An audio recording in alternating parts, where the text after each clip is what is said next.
అప్పుల బాధలు వెంటాడుతున్నాయా? అయితే 6 JVR వారి జాతిరత్నాలు ధరించండి. హాయ్ హలో నమస్తే, వెల్కమ్ టు మనం టీవీ. ఇప్పుడు మనతో ఉన్నారు ప్రముఖ పొలిటికల్ అనలిస్ట్ డివి శ్రీనివాస్ గారు. ఒకసారి వారితో మాట్లాడే ప్రయత్నం చేద్దాం. నమస్తే సార్. నమస్తే సార్, ఏపీ లిక్కర్ స్కామ్ చూసుకుంటే దాదాపుగా 1 year నుంచి వైఎస్ఆర్సీపీ నాయకులందరూ అరెస్ట్ అవుతున్నారు. రీసెంట్గా ఎంపీ మిథున్ రెడ్డి గారు కూడా అరెస్ట్ అయ్యారు. ఇంత జరుగుతున్నా అసలు జగన్మోహన్ రెడ్డి గారు ప్రెస్ మీట్ ఎందుకు పెట్టట్లేదు? అంటే జనంలో చాలా క్వశ్చన్సే వస్తున్నాయి. అంటే ఆయన జనానికి సమాధానం చెప్పలేక ఆగిపోతున్నారా, లేకపోతే నిజమే కదా అని మౌనం అర్ధాంగీకరం లెక్క ఆగిపోతున్నారా? అసలు దీనిపైన మీ స్పందన ఏంటి? దొంగకి తేలు కుడితే అరుస్తాడా? అంటే ఇప్పుడు తేలు కుట్టిన దొంగగా చూడాలా? జగన్మోహన్ రెడ్డి మరి మాజీ ముఖ్యమంత్రిగా 5 ఏళ్ళు ఈ రాష్ట్రాన్ని పరిపాలించాడు.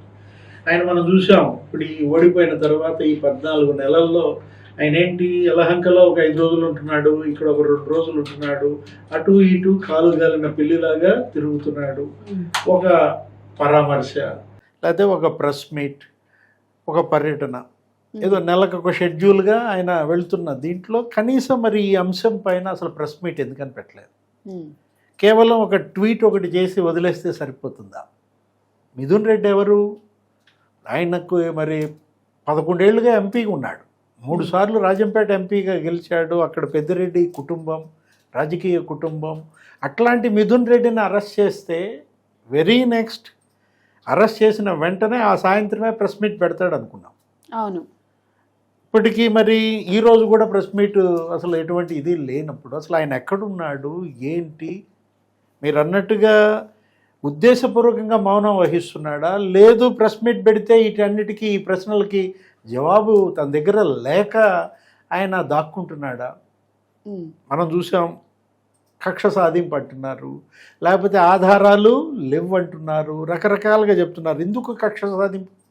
పెద్దిరెడ్డి రామచంద్రారెడ్డికిను చంద్రబాబుకి ఏదో యూనివర్సిటీ తగాదాలు, చిన్నప్పటి నుంచి ఆయన అంటే ఈయనకి పడదు, ఏదో రకరకాలుగా. గతంలో కూడా జగన్మోహన్ రెడ్డి ప్రెస్ మీట్ పెట్టి అనేవాడు, అప్పట్లో కాలేజీ రోజుల్లో పెద్దిరెడ్డి ఏదో కొట్టాడు అనేవాడు. అంటే అసలు పెద్దిరెడ్డి యూనివర్సిటీలోకి అడుగు పెట్టేటప్పటికే చంద్రబాబు యూనివర్సిటీ వదిలేశాడు. ఓకే. చంద్రబాబు పెద్దిరెడ్డి కన్నా 2 ఏళ్ళు సీనియర్. ఓకే.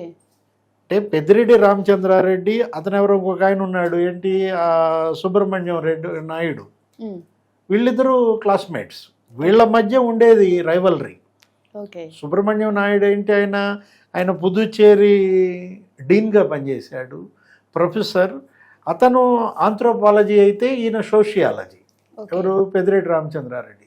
వీళ్ళ మధ్య విద్యార్థి సంఘాల ఎన్నిక, ఆ ఉద్రిక్తతలు అవి ఉండేవి. కానీ అతనే చెప్పాడు, ఎవరు? ఆ సుబ్రహ్మణ్యం నాయుడు, మేము అడుగు పెట్టేటప్పటికే ఆయన వెళ్ళిపోయాడు, 2 ఏళ్ళు సీనియర్ మాకన్నా, ఆయనకి ఈయనకి ఏంటి సంబంధం? ఇప్పుడు 14 ఏళ్ళు సీఎంగా చేసిన ఆయన చంద్రబాబు, జాతీయ స్థాయిలో ఆయన రాష్ట్రపతుల ఎంపిక, లేకపోతే ప్రధానుల ఎంపిక, నేషనల్ ఫ్రంట్, యునైటెడ్ ఫ్రంట్, ఇప్పుడు ఎన్డీఏ, వాజ్పేయితో కలిసి పనిచేయడం, మోడీతో కలిసి పనిచేయడం, ఆ స్థాయి నాయకుడు చంద్రబాబు అయితే పెద్దిరెడ్డి రామచంద్రారెడ్డి అతను జిల్లా స్థాయి నాయకుడు. చిత్తూరు జిల్లాకే ఆయన రాజకీయం పరిమితం. రాజశేఖర రెడ్డి క్యాబినెట్లో పనిచేశాడు, జగన్మోహన్ రెడ్డి క్యాబినెట్లో మంత్రిగా పనిచేశాడు, జగన్ హయాంలో డిఫాక్టో సీఎంగా చలాయించుకున్నాడు. ఒక 5-6 పోర్ట్ఫోలియోలు మరి గుప్పిట పట్టి, అటు మైనింగ్, లేకపోతే ఇటు ఇంధన శాఖ, లేకపోతే అది అటవీ శాఖ, అవన్నీ కూడా మరి స్కామ్ల మయమైన పరిస్థితుల్లో ఇప్పుడు మిథున్ రెడ్డి ఇవాళ ఈ కేసులో దొరికిపోయాడు. అవును. మిథున్ రెడ్డి ఇవాళ కాల్ డేటా రికార్డ్స్ ఉన్నాయి వాళ్ళ దగ్గర. ఆ టవర్ లొకేషన్ ఆధారంగా ఆయన ఎప్పుడెప్పుడు ఎక్కడెక్కడ ఏ డన్ ఇన్ఛార్జ్తో కలిశాడు.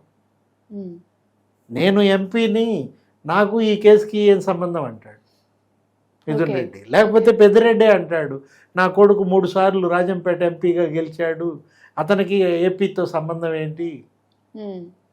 అంటే నారాయణ స్వామినేమో డమ్మీ చేశారు. ఎక్సైజ్ శాఖ మంత్రిగా, అప్పుడు డిప్యూటీ సీఎంగా. పెద్దిరెడ్డి నుంచోమంటే నుంచోవటం, కూర్చోమంటే కూర్చోవటం, ఒక రబ్బర్ స్టాంపుగా నారాయణ స్వామిని వాడుకుని వీళ్ళు ఏం చేశారు, మొత్తం ఈ హవాలా నెట్వర్క్ ఓకే. డిస్టిలరీలు కబ్జాలు చేశారని. సరే, నువ్వు ఎంపీవి, నువ్వు అసలు డిస్టిలరీ యజమానికి ఎందుకు ఫోన్ చేశావు? రైట్. రికార్డు ఉంది ఇక్కడ. ఇప్పుడు బొమ్మదేవర వెంకట సుబ్బారావు ఎవరైనా బీవీఎస్ షుగర్స్ అండ్ ప్రొడక్ట్స్ ఆ డిస్టిలరీ, ఆయన యజమానికి మరి నువ్వు 4 సార్లు ఎందుకు ఫోన్ చేశావు? అంటే డిస్టిలరీల సమస్యలపై లోక్సభలో గళమెప్పుదామనా? అంటే ఇప్పుడు లోక్సభ పక్ష నాయకుడిగా లేదు, స్పీకర్ ప్యానెల్లో ఉన్నంత మాత్రాన మీరు ఇక్కడ ఆంధ్రప్రదేశ్లో excise department special chief secretary Rajat భార్గవ్తో ఎందుకు మాట్లాడావు? ఇప్పుడు టవర్ లొకేషన్ ఆధారంగా నువ్వు పలానా టైంలో పలానా రోజు తాడేపల్లి ఆ డెన్ ఏదో ఎవరైనా ప్రణయ్ ప్రకాష్ ఆ డెన్ ఇన్ఛార్జ్, ఓకే, మీ అందరి ఫోన్లు ఆ టవర్ లొకేషన్లో ఆ 312 ల్యాండ్ మార్క్ అపార్ట్మెంట్ దగ్గర ఎందుకు సూచిస్తున్నాయి? నువ్వు వెళ్ళలేదా? పోనీ ఇక్కడ ఎక్కడ హైదరాబాద్ డెన్స్, ఇక్కడ వెంకటేష్ నాయుడికి నీకేంటి సంబంధం? వెంకటేష్ నాయుడు ఫోన్ లొకేషన్, నీ ఫోన్ లొకేషన్ పెద్దమ్మ గుడి జూబ్లీ హిల్స్ పరిసరాల్లో ఆ రోజు ఎందుకు ఉన్నాయి? స్పష్టంగా చెప్తున్నారు వాళ్ళు. ఏంటి, జూన్ 1వ తారీఖు, జూలై 7వ తారీఖు, ఆగస్ట్ 8వ తారీఖు, సెప్టెంబర్ 9వ తారీఖు సైఫ్తో భేటీలని, లేకపోతే వెంకటేష్ నాయుడుతో భేటీలని.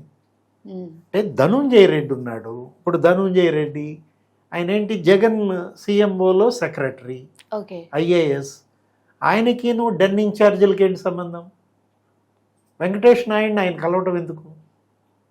ఇప్పుడు ఐఏఎస్ ఎవరిని కలవాలి? ఒక డెన్ ఇన్ఛార్జితో ఐఏఎస్కి భేటీలు ఏంటమ్మా? రైట్. ఇప్పుడు వాళ్ళే కాదు, అతనెవరు, ఇంకో Balaji Govindappa, cement factory finance director, అతను మరి సైఫ్కి ఏంటి? సైఫ్ అనేవాడు ఇక్కడ ఎక్కడో అత్తాపూర్లో ఒక డెన్ ఉంటుందంట, ఆ డెన్ ఇన్ఛార్జ్ అంట. Sir right. ఇప్పుడు అంటే సిట్ ఇన్ని సాక్ష్యాలు రుజువు చేస్తుంది, 1 ఇయర్ నుండి ఎంక్వైరీలు చేస్తుంది, ఇంతమందిని అరెస్ట్ చేసి ఇదంతా జరుగుతుంటే, కానీ ఒక పక్క జగన్మోహన్ రెడ్డి గారు కానీ వైఎస్ఆర్సీపీ నాయకుల మట్టికి ఇది అసలు ఏపీ లిక్కర్ స్కామే లేదు, ఇదంతా కేవలం చంద్రబాబు నాయుడు గారి పొలిటికల్ స్ట్రాటజీ అన్నట్టుగా మాట్లాడుతున్నారు. అంటే మీరు ముఖ్యమంత్రిగా పనిచేశారా లేదా? ఇప్పుడు జగన్మోహన్ రెడ్డి హయాంలో అసలు స్కామే జరగలేదు, ఆధారాలు లేవంటే ఈ ఆధారాలలో స్పష్టంగా చూపిస్తున్నారు. 55 సార్లు మిథున్ రెడ్డి మరి ఓఎస్డి కృష్ణమోహన్ రెడ్డితో మాట్లాడాడు, 27 సార్లు చెవిరెడ్డి భాస్కర్ రెడ్డితో మాట్లాడాడు, 4 సార్లు మోహిత్ రెడ్డితో మాట్లాడాడు, 4 సార్లు ఆ డిస్టిలరీ ఓనర్ ఇందాక మనం చెప్పుకున్న ఆ బివి సుబ్బారావుతో మాట్లాడాడు. వాళ్ళ దగ్గర కాల్ డేటా రికార్డ్స్ ఉంటే ఆధారాలు లేవంటే, ఇప్పుడు కక్ష సాధింపు అంటున్నారు. ఏమిటి ఇందులో కక్ష? మీకు వాళ్ళకి మధ్య ఏమన్నా పొలం తగాదాలు ఉన్నాయా? లేకపోతే వాళ్ళ ఆస్తులు మీరేమన్నా తిన్నారా? మీ ఆస్తులు వాళ్ళు ఏమైనా కబ్జా చేశారా? వ్యక్తుల మధ్య కక్ష కాదు ఇక్కడ. ఇక్కడ ఏంటి, ప్రభుత్వ ధనం, ప్రజాధనం దోపిడీ జరిగింది, ఇది వాస్తవం.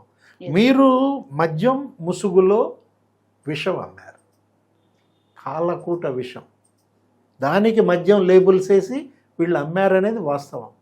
ఎందుకంటే మరి ఆ తాగిన వాళ్ళంతా అనారోగ్యంతో చనిపోయారు. ఏది, తూర్పుగోదావరి జిల్లాలో 7,000 మంది చనిపోయారు బిట్వీన్ 35 to 45 ఏజ్, 35 నుంచి 45 ఏళ్ల మధ్య వయసు వాళ్ళు 7,000 మంది 5 ఏళ్లలో చనిపోయారంటే, అంటే ఒక్క జిల్లాలో. ఇప్పుడు ఎన్ని జిల్లాలు? 13 ఉమ్మడి జిల్లాలు, 13 ఏళ్ళు సుమారుగా వేసుకున్న 91,000 మంది, అంటే 1,00,000 మంది చనిపోయారు ఈ మధ్య. ఫైనాన్షియల్ గా దోపిడీ, ఇటు ప్రాణాలు కోల్పోయారు. అంటే ఇది కేవలం అవినీతి కోణంలో కాదు చూడాల్సింది, ఆర్థిక కోణంలో కాదు చూడాల్సింది, మానవీయ కోణంలో చూడాలి. మాణిక్యం ఠాగూర్ ఆయన ట్వీట్ చేశాడు మొన్న చూసాం. జాతీయ పార్టీ కాంగ్రెస్ పార్టీ సెక్రటరీ ఆయన ఏంటి, ఒక ఎంపీ ఏమన్నాడు, 1 కోటి కుటుంబాలు నాశనం అయ్యాయి ఏపీ లిక్కర్ స్కామ్ వల్ల, 1 కోటి కుటుంబాలు నాశనం అయ్యాయి, జగన్ లోభం మద్యం కుంభకోణం అని రాశాడు. అంటే డబ్బుల సంపాదన కోసం జనం ప్రాణాలు తీస్తారమ్మా. మీరు ఇసుక కొల్లగొట్టారు, దోచేశారు, లేదు ఇంకా మైనింగు, ఆ లాటరైటో లేకపోతే బాక్సైటో ఖనిజ సంపద ఎటు దోపిడీ చేశారు. రైట్. కానీ ఆహారంగా తీసుకుంటున్నారు, లేదు తాగుతున్నారు. ఇటువంటి వాటిని కలుషితం చేస్తే, విషపూరితం చేస్తే వీళ్ళని ఎలా శిక్షించాలి? అందుకే అందరూ వాళ్ళ డిమాండ్ ఏంటంటే వీళ్ళు సంపాదించిన ఆస్తుల్ని జప్తు చేయండి. ఇప్పుడు ఒక 61 కోట్లు ఏమో జప్తు చేశారు, కానీ ముడుపులే 3,500 కోట్లు అంట. అవును. అసలు అధిక ధరల దోపిడీ 6,300 కోట్లు అంట. ఇది 40,000 కోట్ల స్కామ్ అంటున్నారు. అంటే మొత్తం వీళ్ళు కొన్నటువంటి ఆ భూములు జప్తు చేయాలి. ఒక కసిరెడ్డి రాజే ఇక్కడ హైదరాబాద్ శివారుల్లో 92 ఎకరాలు కొన్నాడంట. ఆయన తల్లి పేరు మీద, ఆయన కూతురు పేరు మీద. మొత్తం 5 ఏళ్లలో ఇప్పుడు ఈ నిందితులంతా కొన్నటువంటి ఆస్తులు, అటు భూములు, ఇటు విల్లాలు, లేదు ఆ బంగారం, విదేశాలకు తరలించింది, ఇటు సినిమాలు తీసింది, రియల్ ఎస్టేట్ వ్యాపారం చేసింది, ఈ మొత్తం ఈ 1,000 కోట్లు జప్తు చేయాలి. ఆ డబ్బుని బాధితుల సంక్షేమం కోసం ఉపయోగించాలి. అది ఈడీ ఆ బాధ్యత చేపట్టాలి. ఎన్ఫోర్స్మెంట్ డైరెక్టరేట్ దీనిలోకి ఎంటర్ అయింది అంటున్నారు. అంటే ఇప్పుడు ఈడీ మనం చూసాం, విజయ్ మాల్యా, నీరవ్ మోడీ, లేకపోతే లలిత్ మోడీ, ఆ చోక్సీ, వాళ్ళు 1,000 కోట్లు ఎగ్గొట్టి వెళ్ళిపోయారు.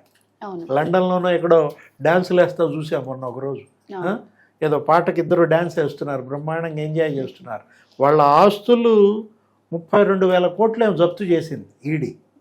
దానిలో 22,000 కోట్లు వాళ్ళ బాధితుల సంక్షేమం కోసం ఉపయోగిస్తాను.